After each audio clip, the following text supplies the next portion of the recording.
Hey friend, welcome home to the Naked and Truth podcast. In a world where it's hard to find the truth, we promise to keep it raw, real, and relatable. This is not your average fitness podcast. We're a community of people that choose to do it different. Naked and Truth is designed for you to own your potential, to live your life with intention, to expand your mindset, and find a community that empowers you to become the highest version of yourself. Each week, you're going to unlock a new understanding of how you can make your impact. You're not meant to be average. You're meant to own your potential. Here comes another raw, real, and relatable episode. It's time to grow. What's up, guys? Welcome back to the Naked and Truth podcast. It is your host, Sarah D, and I am so grateful to be back with you guys. I have been MIA, but I promise that I have a very good reason for it. And if you got a chance to read the title of today's podcast, it is called My Mold Toxicity Journey. So believe it or not, I have been suffering from mold toxicity, and this episode is going to dive deep into everything mold to give you guys a good idea of what the heck's been going on, what maybe you might need to look out for, and just to really gain some good life lessons that you know I always come out on top with whenever I'm going through challenges.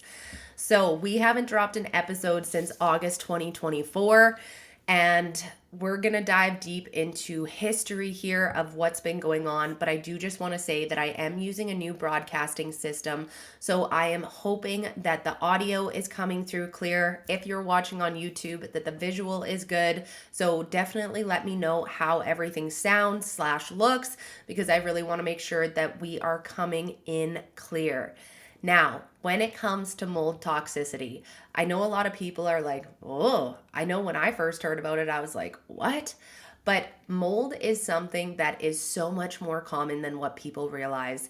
And what we need to remember is that mold is one of the oldest living creatures, and it literally is a living creature on this earth. Now, our bodies are naturally designed to properly detox any type of toxin, right? That's what our livers are for. That's what our kidneys are for. But what ends up happening is that with the amount of toxin exposure that we're having, with the amount of pharmaceuticals we're taking, especially things like birth control, it can start causing liver congestion, which is then impairing your ability to be able to naturally detox. The other thing that I want you to know when it comes to mold is that everybody has a different bucket threshold. So what I want you to think of is that as your body gets exposed to mold, because mold is absolutely everywhere, there's always going to be a small amount in homes. You think of things like plants, dust that's around the house, mold can grow on that. Any type of water leak is going to create mold. But more than anything, it's natural in our day-to-day environments, whether you're inside, whether you're outside. But where it starts getting dangerous is when mold starts getting the ability to grow due to, a lot of the time, water damage, but you can find it in our foods as well. Now, with us being in westernized countries, it's a lot less likely that we are being exposed to high mold toxins in things like grains and coffee beans, solely for the fact that there are standards that a lot of companies are upheld to in regards to the government's regulations. Now, keep in mind, not everything is being tested, right? So there is still that threshold for the mold to potentially be growing in some of our food products. Now, am I concerned about that being where I got my mold from? No, not at all. But we're going to dive a little bit deeper into that. So getting back into our bucket threshold, everybody's body is going to react a little bit differently to mold. Some people are more sensitive to it and they're going to have a more severe reaction. Other people are going to be able to detox it better. And what ends up happening though, when you're having constant mold exposure, is you have a quote unquote toxin level load, which is what we're going to consider the bucket. This bucket can start getting filled over time, especially if your body is having frequent exposure and or it's having a hard time actually detoxing the mold out of your body. Now, what we need to remember is that it's not so much the mold itself that harms us compared to the gases that and spores that the mold releases. So you can have all different types of mold that are growing, but they can actually release different types of mycotoxins depending on the type of mold that it is. Now, mycotoxins are what becomes dangerous to us as humans. And when we are having a hard time expelling these mycotoxins, that's when we start having some very serious reactions. Now, what I want is to read a couple of mold symptoms to you guys so that you can understand what maybe some red flags would be if you're noticing that you are getting continually sick, or you are noticing that your health is declining and that you're running into some of these symptoms. Okay, so I'm going to be reading these symptoms from a book that I have that is called Break the Mold. It is by Dr. Jill Krista. If you find her on social media, she provides a ton of value in regards to mold, MCAS, and there are a few other specialty diseases that she works with. But what I want to say is that here's a general list of the ways mycotoxins affect living beings. So they can cause inflammation in the sinuses, lungs, bladder, and digestive tract. It migrates across linings of the respiratory and digestive tract. It absorbs and stores in fat, which is what a lot of people don't realize with toxins. It interferes with vital cellular processes. So as soon as our cells, especially the mitochondria, the powerhouse of every single cell in our body, starts being affected, that is when we can really see our health declining. So again, it causes that mitochondrial damage. It can impair the synthesis of protein, RNA, and DNA. So the fact that it can actually impair our DNA is insane. Mold is so much more toxic, especially at higher thresholds, than what we realize, because so many people are exposed to mold all the time and don't really think much about it. But I promise you that if you are struggling with health issues that cannot be cured, mold might be the culprit, because what ends up happening is that when you are struggling with mold, that's when you start seeing the ripple effect. And I'll get into that when I go over my story here. But just to give you guys some ideas, it's toxic to the liver and kidneys, aka where it's supposed to be processed and detoxed from. It can even accelerate cell death. It can cause cancer, and it can break down the lining of the intestines, crosses the brain, and weakens the blood-brain barrier. So there is a ton of different things that mold can do to your body. But if you're struggling with things like constant allergies, or allergies that just came out of nowhere, swollen lymph nodes, appetite changes, all of a sudden having maybe some food sensitivities, constantly dealing with like irritable bowel syndrome. So whether you're fluctuating between diarrhea and constipation, or you're just having one or the other all the time, all of a sudden you have chemical sensitivity coming on. There is the ability to start developing rashes, sometimes irregular heartbeat. I just want to highlight some important ones here that are going to be really showcased in my story. Repetitively getting sick or having fungal infections, brain fog, confusion, anxiousness, depression, headaches, having a hard time with balance and walking even. Okay? Starting to affect the urinary system, where you're having an overactive bladder, kidney inflammation, irritable bladder, long-lasting colds, being more susceptible to infections, chronic mono or the Epstein-Barr virus, frequent herpes breakouts. It increases susceptibility to cancer, like I mentioned there, changes in the menstrual cycle, vaginal yeast or bacterial infections, infertility in both genders, and it can even cause issues with pregnancy, and or if you are having a baby, it can also affect in regards to birth defects. Okay, so there is a shit ton of different areas of your body that mold can impact, and a lot of those things that I just listed there, people want to try to attack one symptom at a time. And that's really where my big issue came in. So I just want to give you guys some back history here. Okay, doing a little test alert, so I'm sorry for that freaking out on my phone there. But with that being said, the back history. In January 2021, I started to really notice that my hormones were going sideways. Now, one thing that I did in 2020 was get back on birth control. I hadn't been on birth control for years, and I got back on birth control. I used the NuvaRing for 3 months. Then I decided, okay, I'm going to go back off of it.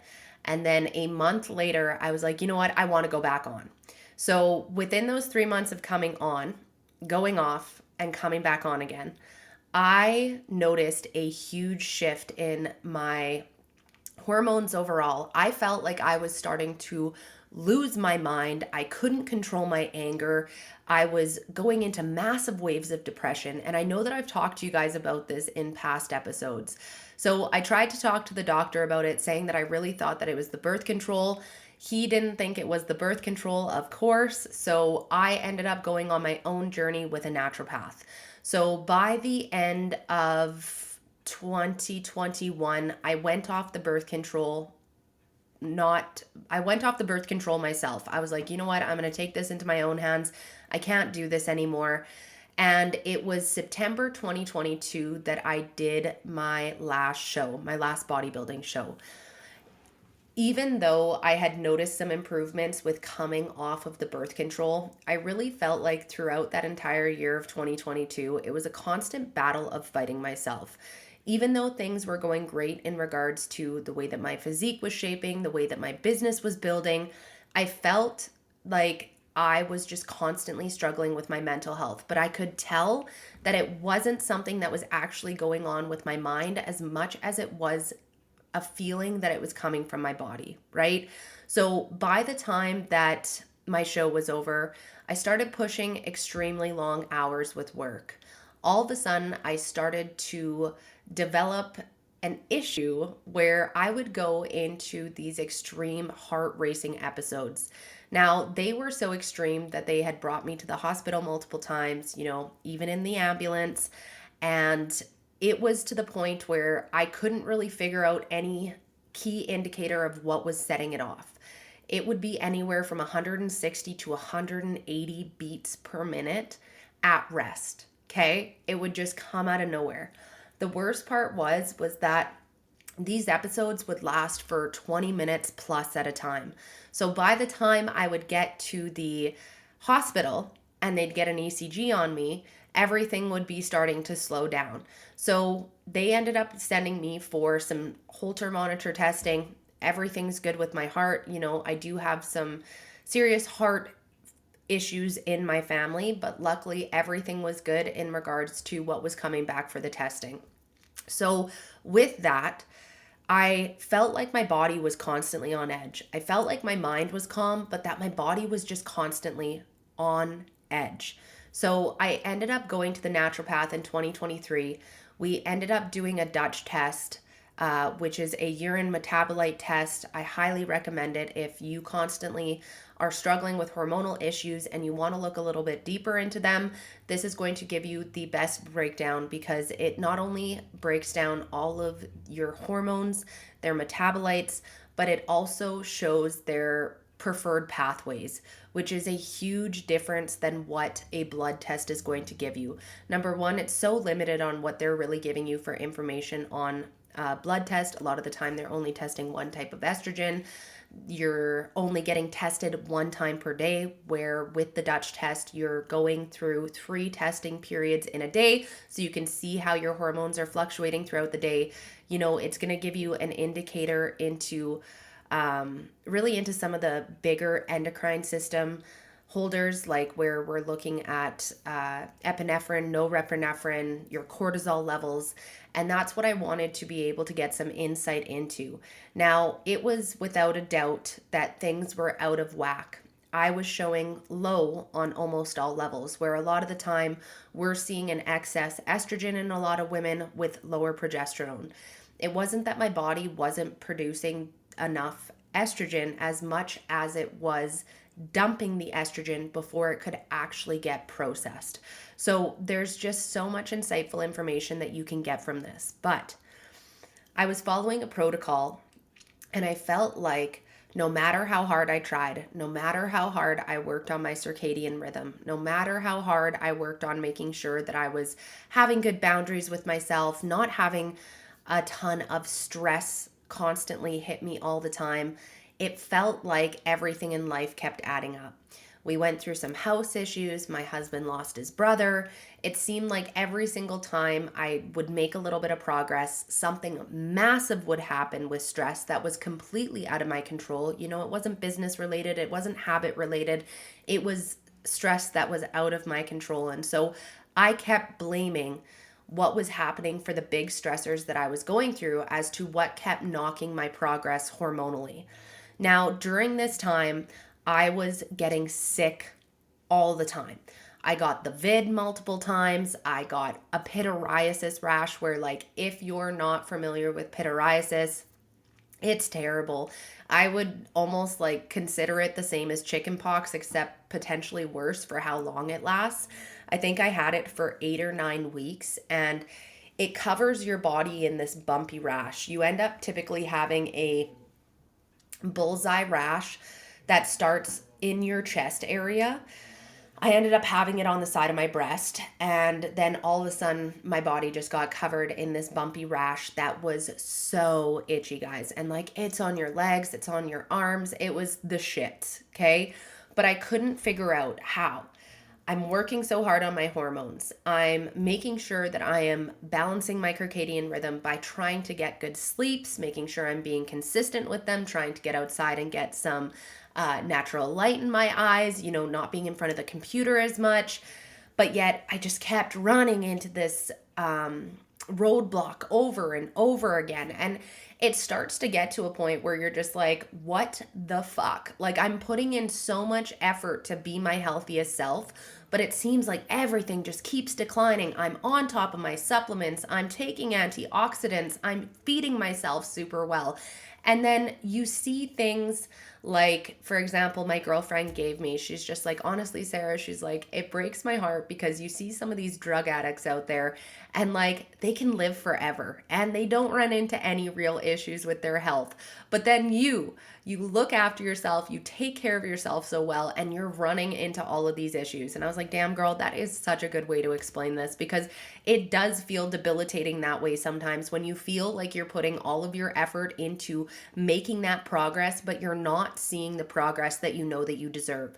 So with that being said, you know, I've always struggled with my cycles, and I just thought that this was the buildup of birth control on and off over the years that, you know, maybe right from when I was young, because I got my period at such a young age. I was 10 years old. I was overweight.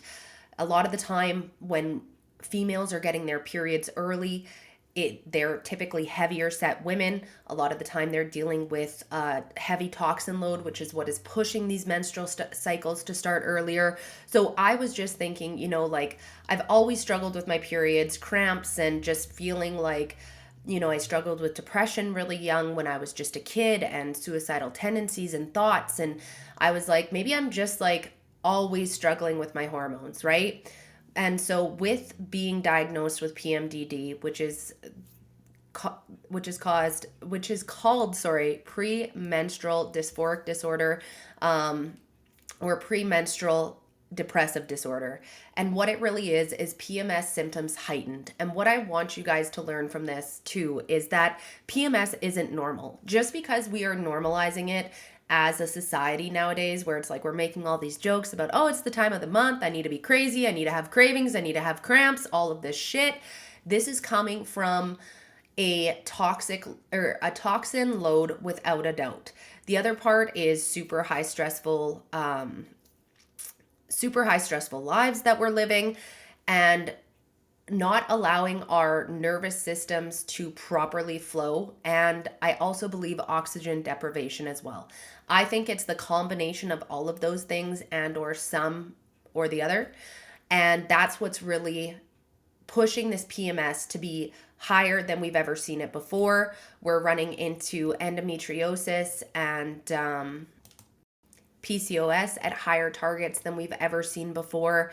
We are running into women getting pre-menopausal in their mid 30s. Like, we should have never seen a decline like this in women being so young.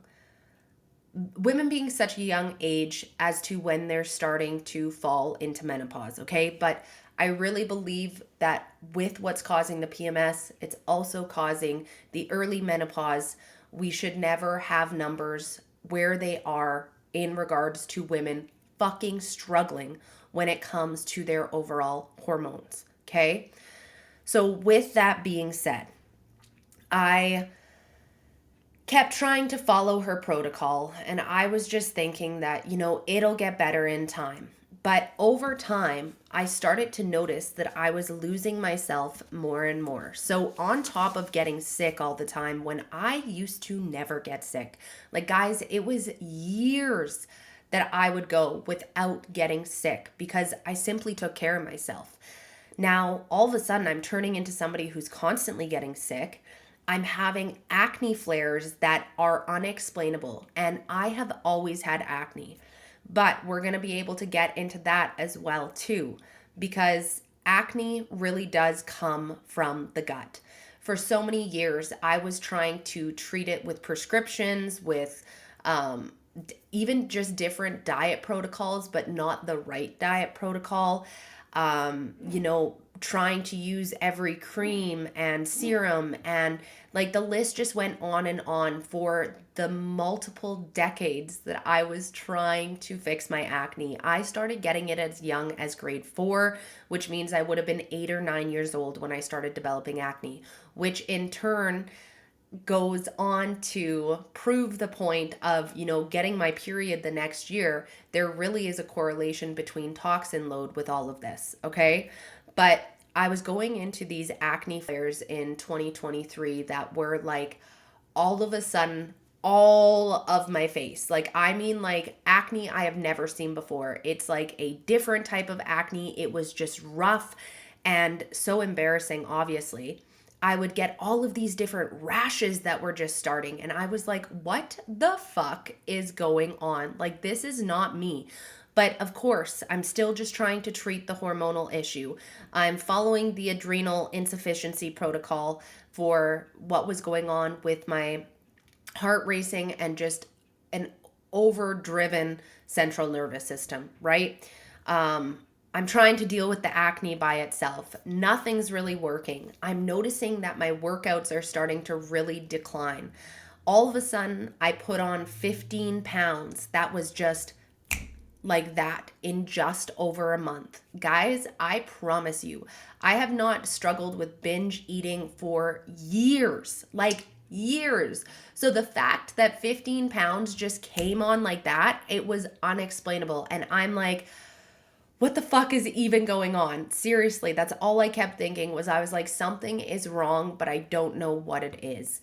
So I'm trying to still make it to the gym. I'm trying to still show up on podcasting, on in content for my clients.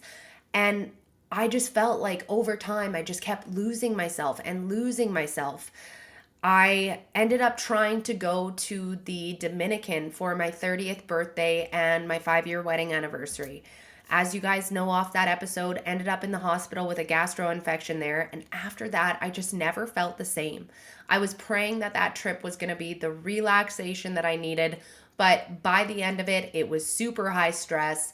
I was sick for like another 3 weeks after getting home. I had to deal with the insurance shit that literally lasted like 6 months of them trying to not pay us out for the insurance. But I kept fighting. So if you guys ever run into an instance like that where you've paid for insurance, you try to put through the claim, they decline it, fight that shit because they ended up paying it out fully. And I'm like, man, if I would have just chosen to just leave this here and not actually fought this, they would have just been able to drop that and we would have been out thousands. Now, with that being said, 2024 comes. we're through February now. I'm starting to get better from the gastro infection, but I just kept getting sick on and off, right? Dealing with different bacterial infections. I started dealing with yeast again, which, I haven't dealt with that for over a decade, really.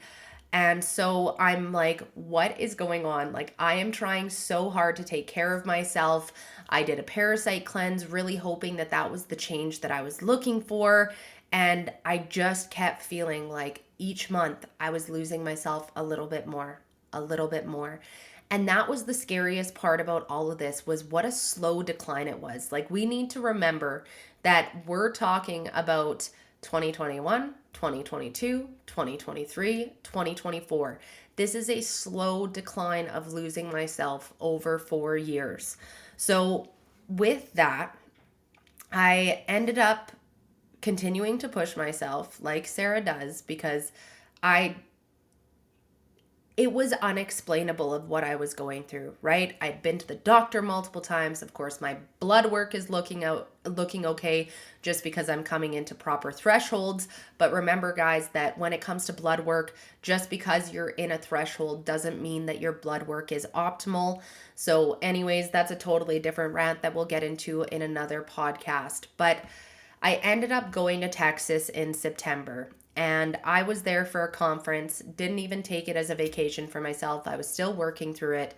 And I was really hoping that, again, Texas was going to be this reset that I needed to get myself back. But when I got back from Texas, I ended up declining. And all of a sudden, I started running into these really strange things. I noticed inflammation coming on my body. Over the last couple of years, I had a hard lymph node that's underneath my jawline on the left-hand side. I started to notice that lymph nodes were swelling in my neck to the point where I could literally see them sticking out the side. All of a sudden, I started having really bad scent and chemical sensitivity. I started to develop rashes, hives. All of a sudden, by December, I was struggling with massive food sensitivity and product sensitivity. So, I mean, hair products that I would use all the time, all of a sudden, I'm going into these crazy sneeze fits. Now, it doesn't sound like that's like it's that bad, guys.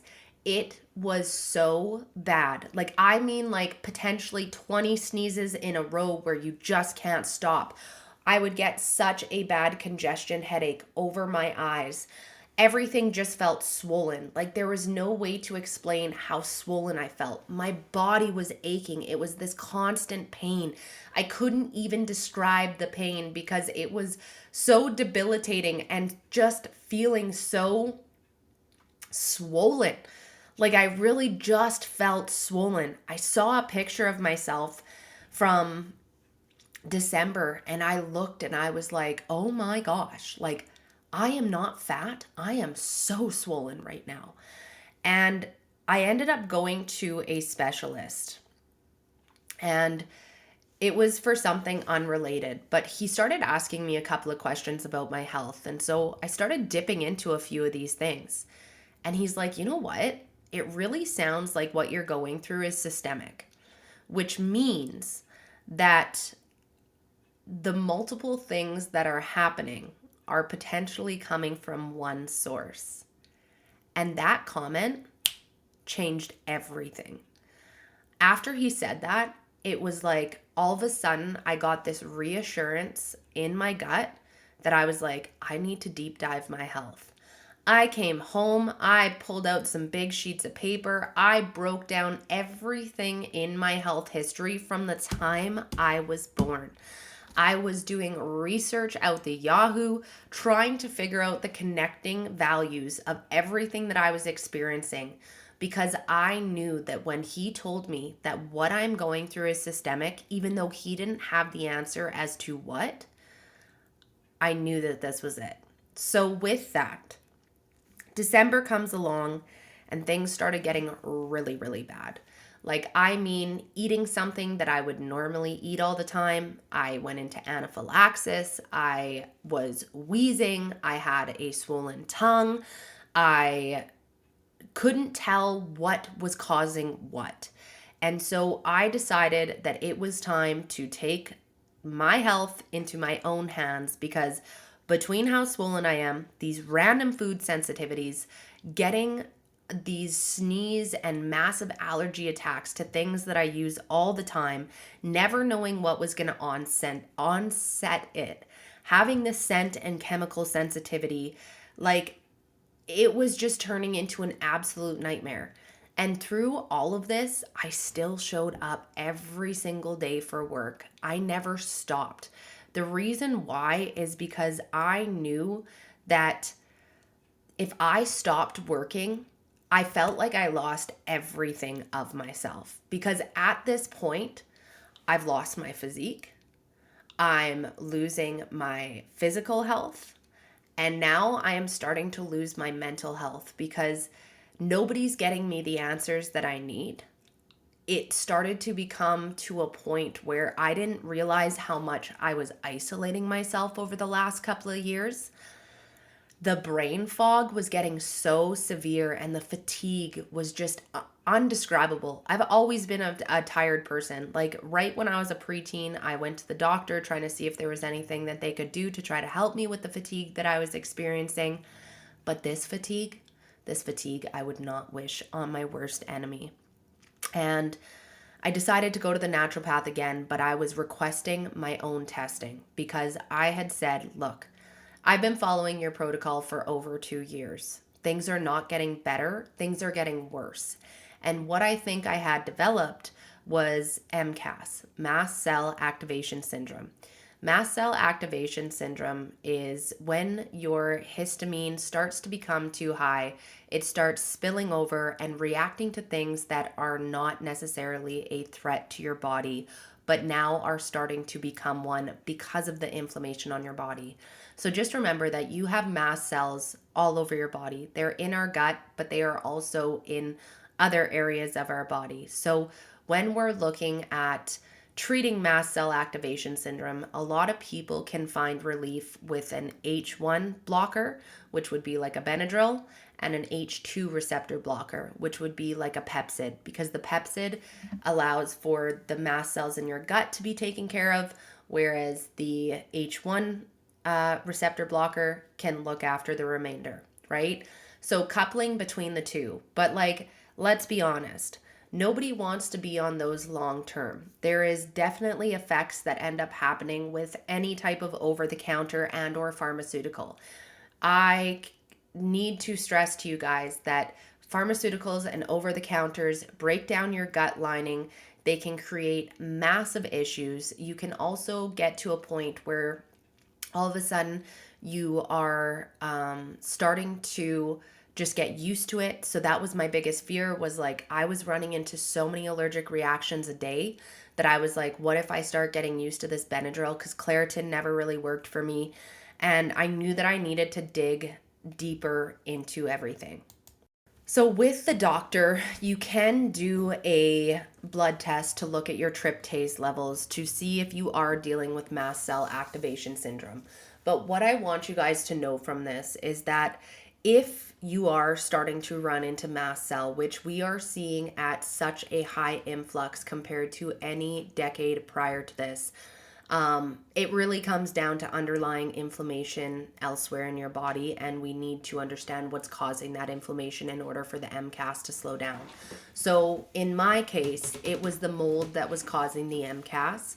But with the tryptase levels, in case you are going to go and get them tested, I want to remind you that so first of all, your histamine levels rise the most at night. So a lot of the time, like, I would just go lay in bed, or 8 o'clock would come around. And actually, this is something that was happening like a year and a half prior. I got these pillows and I thought that that's what had started it. But every night I was going into these reactions. And even after getting rid of the pillows, I felt like I was never really the same after that. But it was always at night that all of a sudden my allergies were trying to kick up. And for the longest time, I couldn't figure out an answer to that. But now I know our histamine levels naturally increase at night.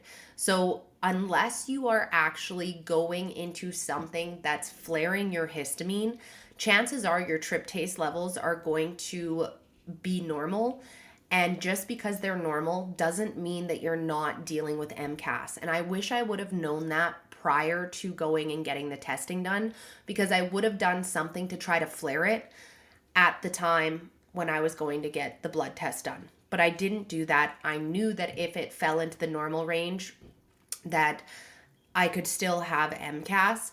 But just to give you guys a hint, because I don't ever want anybody to struggle or have to go through the journey that I went through to get the answers that they need. So with that being said, make sure that you do something beforehand to get that histamine flared so that you can get your tryptase levels more accurately tested. So that came back normal. But I knew without a doubt that with everything that I was experiencing, like all of the symptoms checked off for MCAS. And no matter what we want to call it, whether we want to call it histamine intolerance, whether we want to call it MCAS, whether we just want to call it inflammation, there was something that was triggering this, and this was building up over years. So again, I want you guys to think of like that toxin load bucket that I talked about at the beginning. Our body can only handle so much inflammation, aka sometimes being created by toxins, before it starts to spill over. And when it starts to spill over, if our body is having a hard time detoxing it, we can run into some severe issues.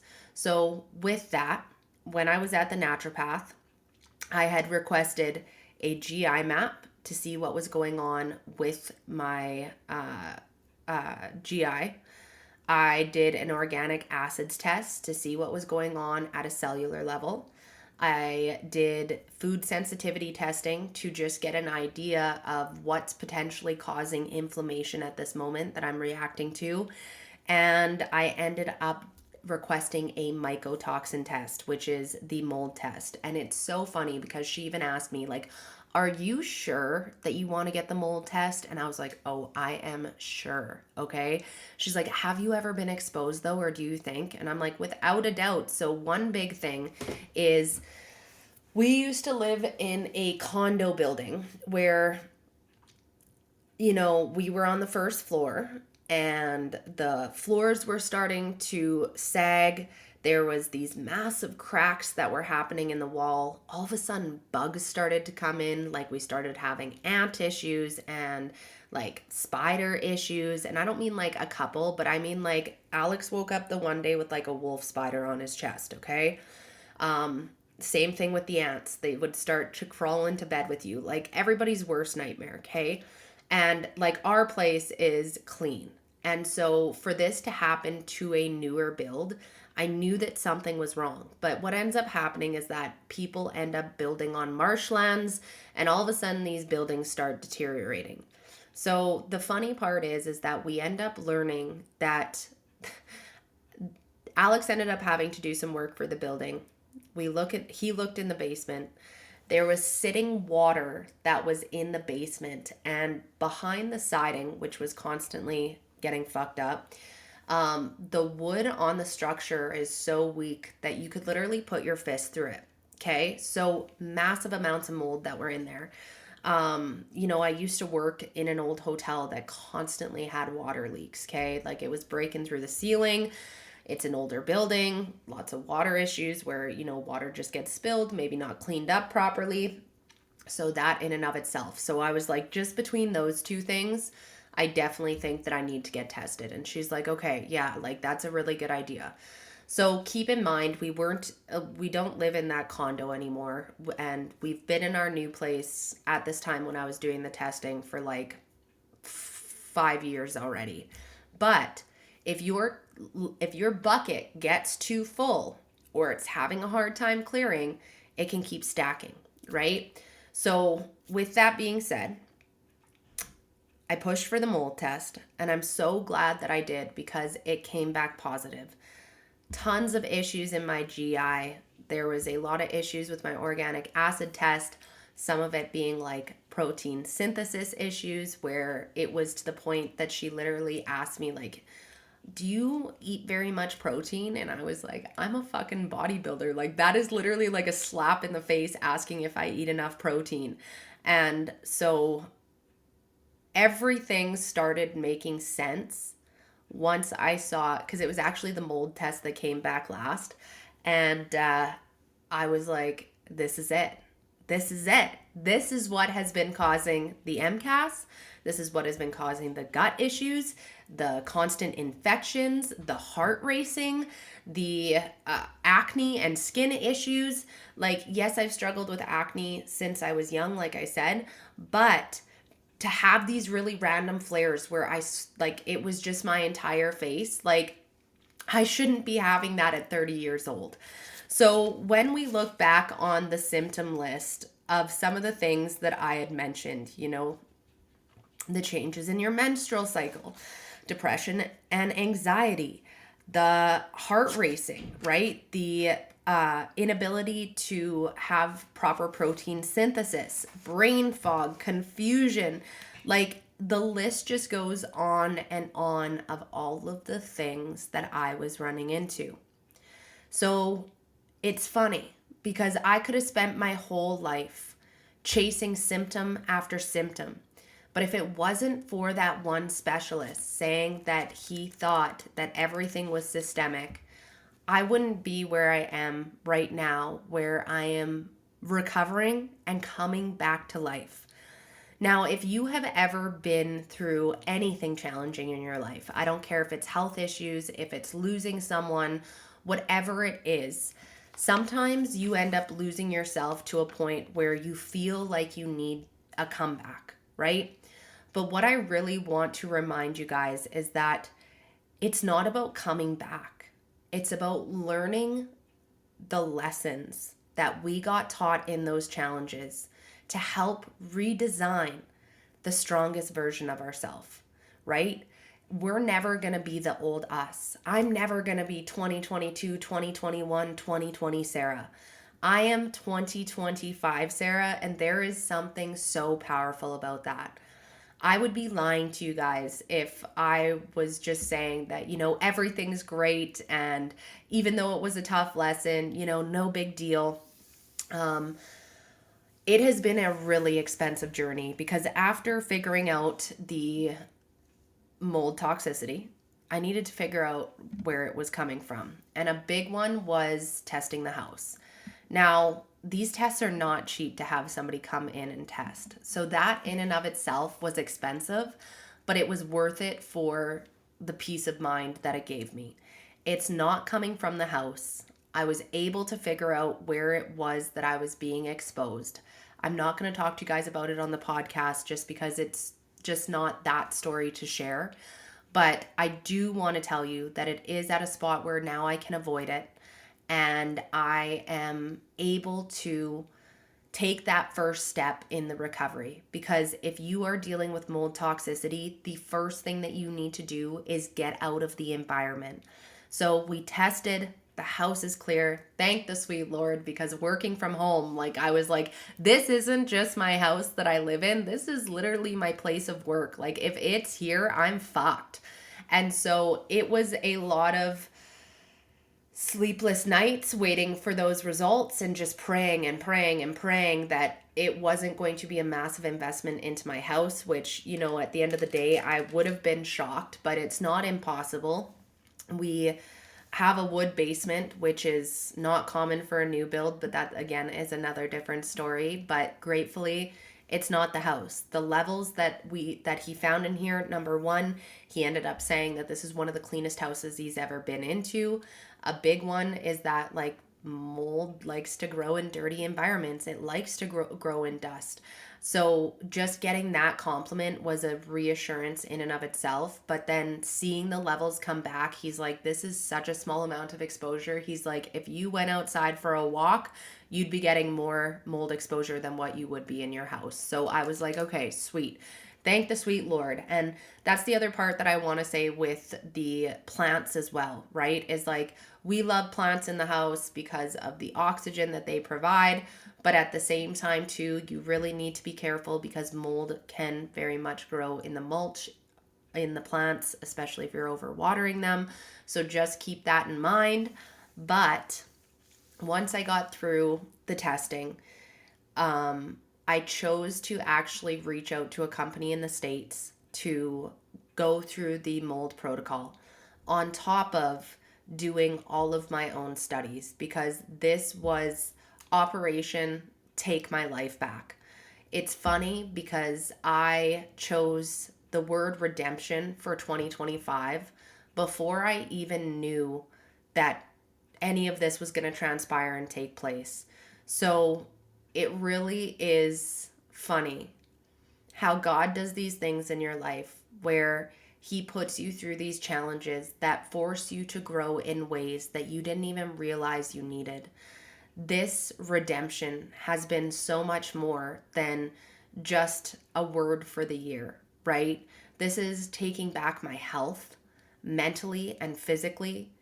It's rebuilding a whole new version of myself. And, like, you know, it isn't until you start feeling better that you realize how lost you really got. It got to a point where I didn't want to talk to anybody, okay? Like, aside from talking to my clients and getting that done, which, like, I'm so blessed to have the team that I do, where I genuinely actually love doing check-ins with my clients and talking with them. I didn't want to talk to anybody else. It was dwindling. I was losing my personality. I had no creativity. It just felt like everything was hard, right?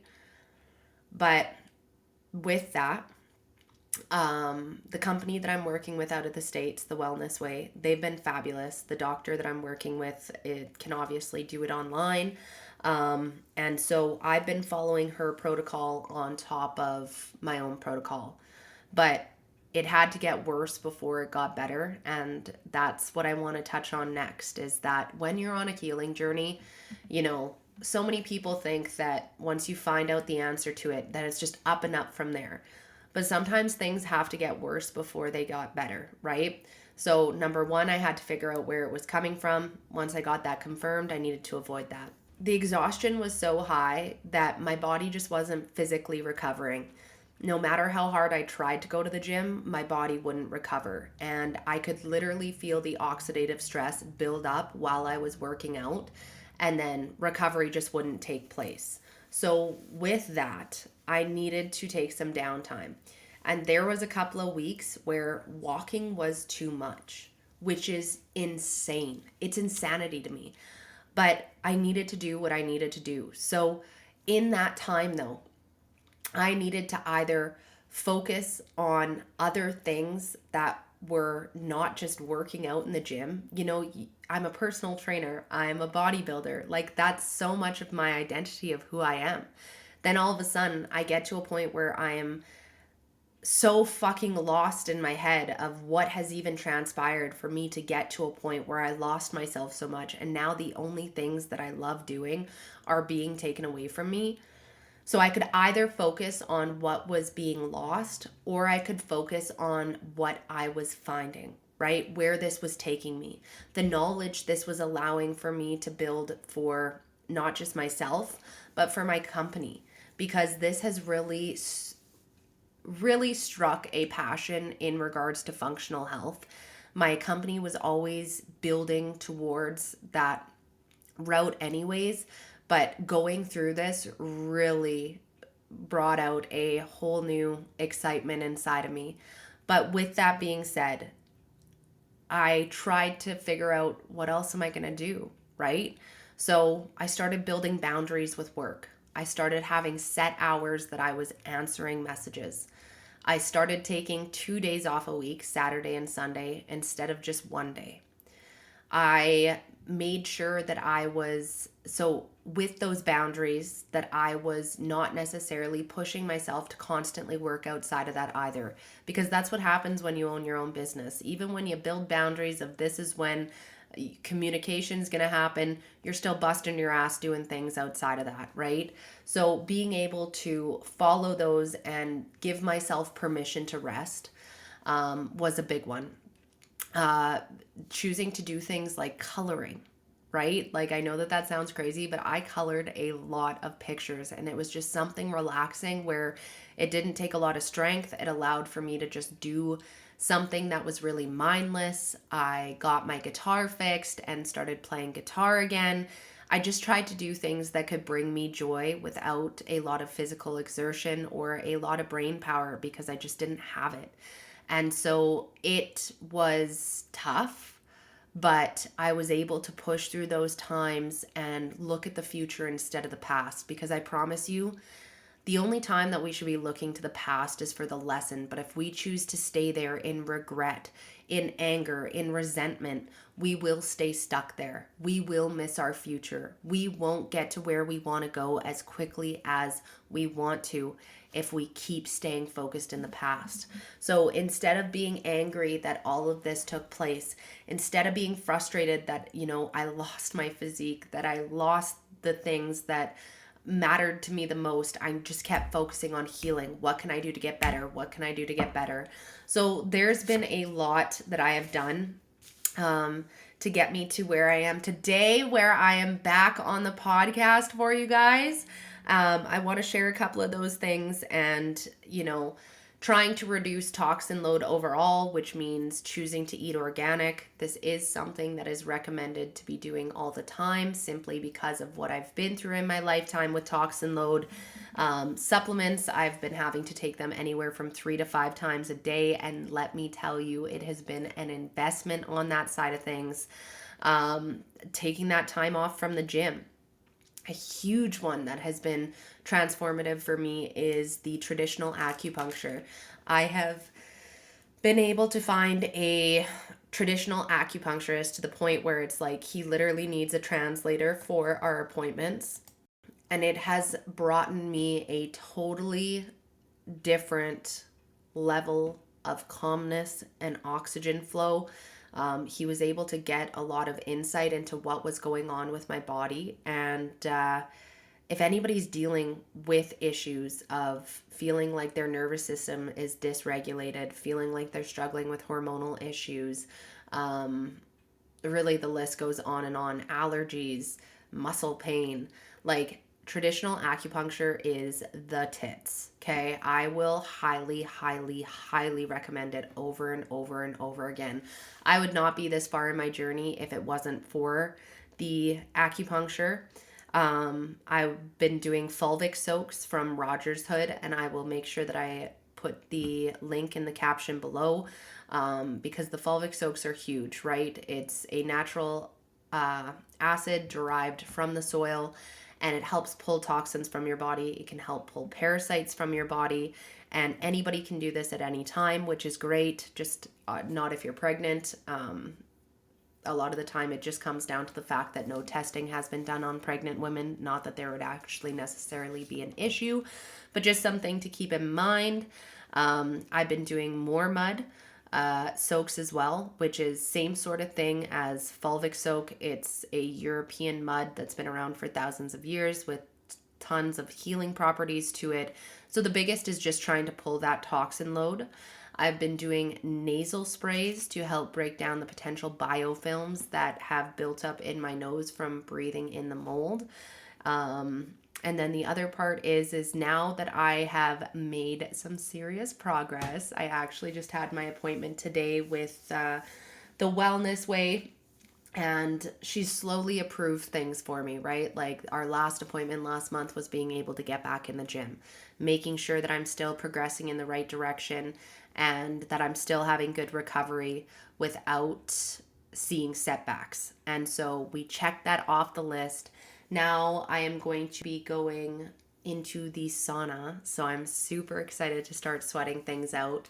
She just wants to see my progress for 1 more month. It has been 2 months into full protocol, and once we're done month 3, then she wants to take me through the full detox steps. So really what's been going on is simply getting out of the environment, bringing the inflammation down on my body, staying away from my extensive list of food sensitivities that I didn't even break down for you guys, but it was insane when the food sensitivity list came back because I knew with how high my inflammation was, I needed to just stay away from these things indefinitely, which is dairy, eggs, gluten, potatoes, yeast, brewers, and bakers, which I always knew that I was yeast sensitive, squash, barley, amaranth. So a lot of different grains, but also a lot of protein sources like dairy and eggs. So that was a big one for me, but that's okay because I have proven that if you set your mind to something, you can make it easy if you choose to believe that it's going to be easy. There's always going to be a hard in life, and I'd be lying if I said that sometimes it you just simply get frustrated of feeling like, oh man, I am restricted in some ways, of feeling like I'm on such a tight regimen with supplements, feeling like the food protocol is so strict.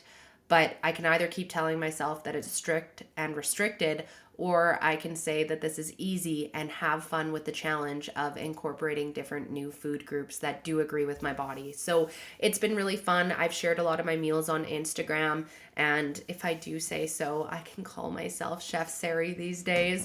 So it's been going really well in that regard. But the best thing has truly been seeing the inflammation come off of my body, and just being able to get that permission and that praise from my practitioner that I am making the progress.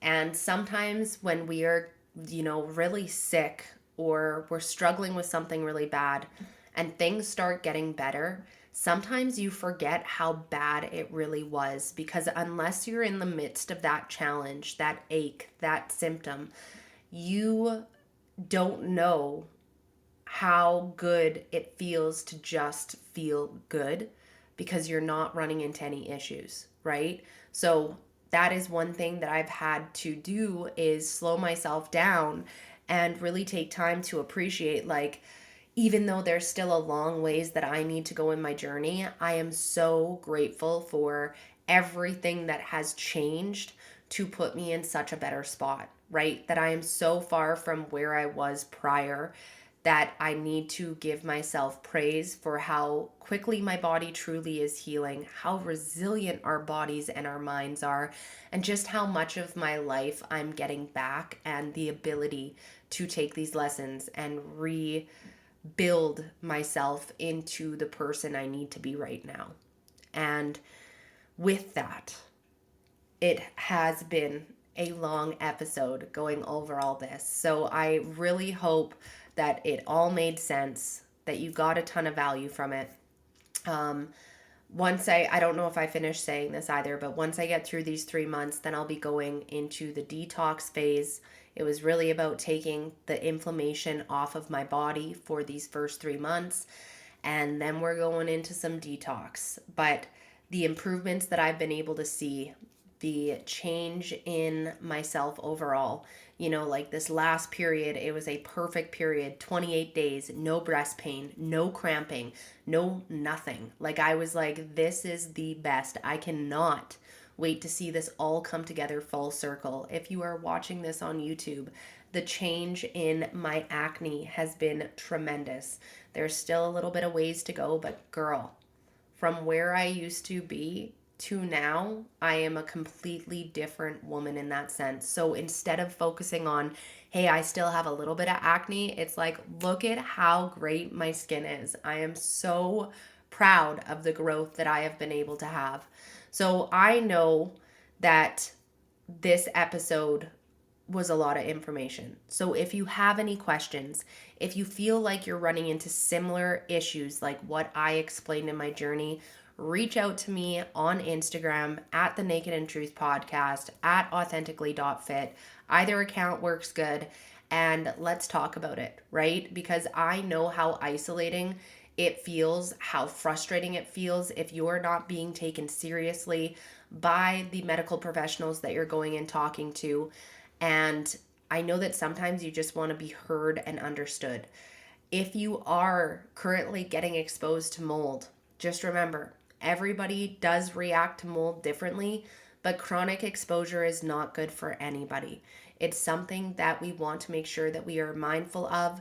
But when we're looking at the stats, like, I know just recently I read a stat that just in the US alone, over 50% of homes and businesses have water damage.